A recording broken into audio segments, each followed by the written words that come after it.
How's it going, man? How's it going? Today's a glorious day, and I'm going to say something that I normally don't say. Something. I'm actually proud that what Biden did today, or tomorrow, or yesterday. This is big news. Biden single-handedly. I don't know if he single-handedly, but he prevented World War III from happening a little bit longer, or postponed it a little bit longer. I have my gripes about President Biden. I think he's a corrupt career politician. I think he's a criminal, along with his family and his son. But we're going to celebrate the fact that he did the right thing today or yesterday. I forget when this was. This was published today.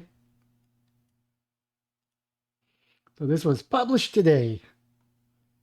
Zelenskyy outrage after Biden rejects Ukraine's NATO membership.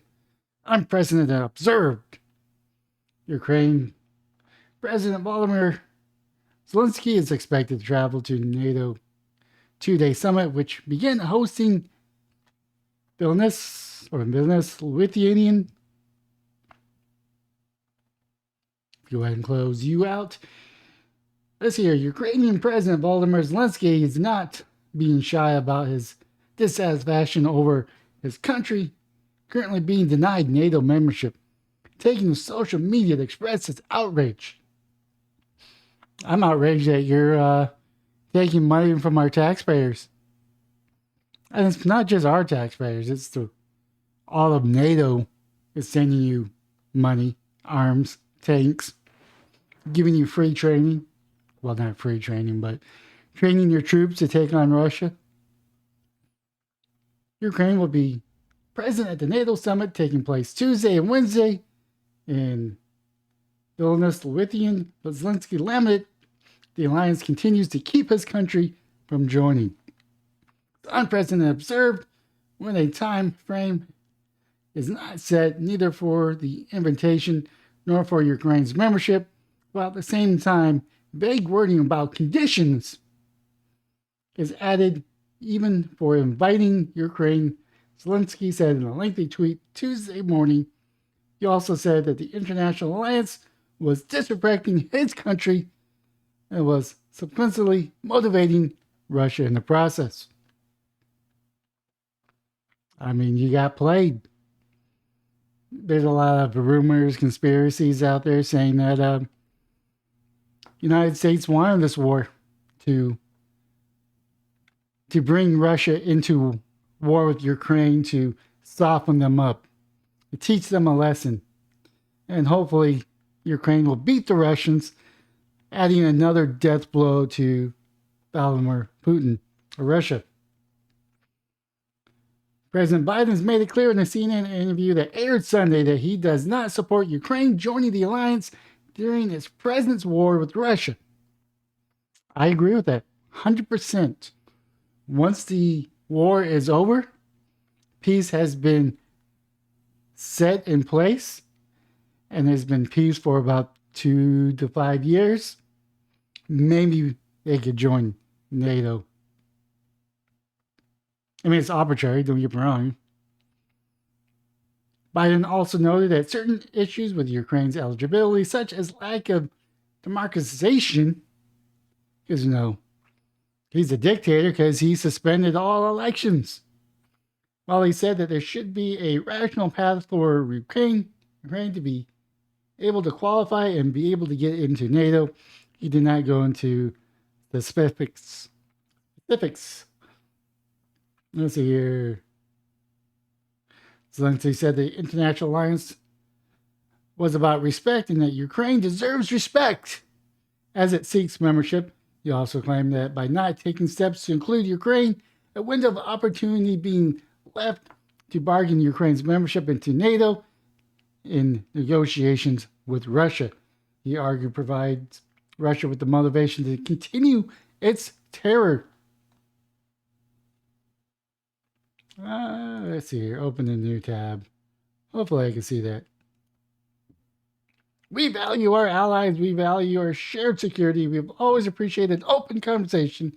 Ukraine will be representative of NATO summit in Vilnius because it's about respect. But Ukraine also deserves respect. Now on the way to Vilnius, we received signals that certain wording being discussed without Ukraine. And I would like to emphasize this wording is about the invitation to become a NATO member, not about Ukraine's membership.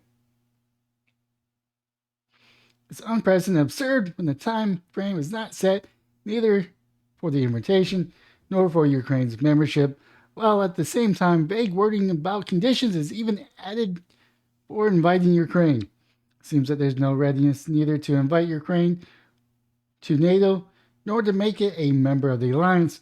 This means the windows of opportunity being left to bargain Ukraine's membership in NATO, negotiation with Russia, and for Russia. This means the motivation to continue its terror. Uncertainly, it weakens, and they'll openly discuss this at the summit. I will say Biden has a way of saying this isn't happening. And a few months later, it happens. See, world leaders, including Biden and German Chancellor Olaf Scholz, however, have suggested Ukraine joining NATO would prompt further aggression by Russia rather than serve as a deterrent. In his CNN interview, Biden explained that allowing Ukraine now would commit NATO would commit NATO to fight against Russia. We're determined to commit every inch of territory that is NATO, and is committed that we have made no matter what. He said, if war is going on, then we're all in war. We're at war with Russia, if that were the case. NATO recently accepted Finland as its 31st member and reached a deal Monday that would pave the way for making Sweden number 32. Russia invaded Ukraine February 24th, 2022. The invasion crossed 500 days on Saturday, July 8th, 2023. Fox News Peter Atkin contributed to this report. This here. That was 8 hours ago. Wow. What does he think is going to happen? Admitting a country that's currently at war means automatically getting dragged into the war with Russia. None of the other NATO members will let that happen, let alone us.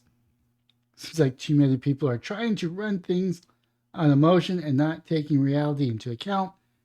Europe should have told Ukraine right up front that there was no way of this happening while they were at war. And give the U.S. taxpayer back their wasted money. What a deal would be to receive full NATO support, including troops, in the middle of a war without ever having to contribute a single euro. Or not, treaties or agreements made by politicians, worthless promises. Not like most Europe anti-Trump made them pay. Not like most, until Trump made them pay. Not outraged enough to refuse the U.S. billions being poured into his coffers with no requiring oversight or accounting. Probably 1/3 went to Zelensky's trust fund and Credit Suisse. So here, Biden says Ukraine lacks democracy, so why are we sending billions of dollars worth of military aid and equipment while depleting our stockpiles of the same? I mean, as here, Zelenskyy in the war with Russia is Europe's problem. U.S. needs to stop sending them any money or weapons. America has gone to fight in Europe in two wars that Europeans let happen, and the European nations turn around and stab America in the back for decades. I bet not one European nation will come to the aid of the USA if we were being attacked or invaded. So here, look at what Iraq and Afghanistan got us. Absolutely nothing but another $3 trillion in debt on American taxpayers.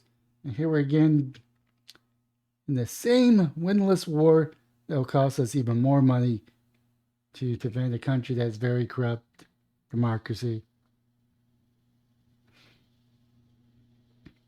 All I gotta say is Biden, made the right call. I agree with Biden 100% on this one issue. Does that mean I'm going to support Biden? Absolutely not.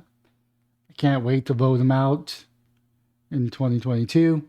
Not 2022, but 2023 or 2024. I think he's done enough damage to America as I see fit already. So, that being said, Ukraine is not going to be a member of NATO unless he's able to change their tunes, unless Zelenskyy is able to change that tune when he goes meets with them. But we shall see. That being said, that is my video for today, and have yourself a wonderful day, morning, or evening.